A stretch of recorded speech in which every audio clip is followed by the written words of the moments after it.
Kat mana diorang hari ni ya? Hari ni Mira cuti, bolehlah jumpa nenek.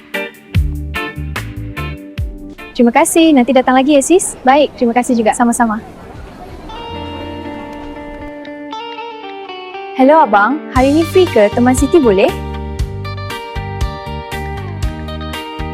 Hai sayang, pagi ni abang ada shoot. Petang nanti baru free. Tunggu abang call, okey? Cantik tak? Cantik Datin. Tengok ni Datin. Cantik gambarnya. Assalamualaikum nenek, apa khabar? Mira nak datang rumah nenek. Ada kat rumah tak, Nek?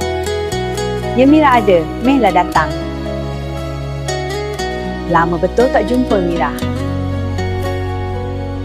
Selangkah engkau pergi, 1000 langkah aku mengejarmu. Sekelip mata engkau hilang, seluruh pelusukku cari. Nak gerak sekarang ke? Ya bang, jom. Abang teman Siti cari barang. Abang tunggu kejap Boleh je sayang, abang tunggu. Ni kerepek sahak ke makcik? Sahak mana pula kau ni? Sorry makcik. Tangkap budak. Dah lari.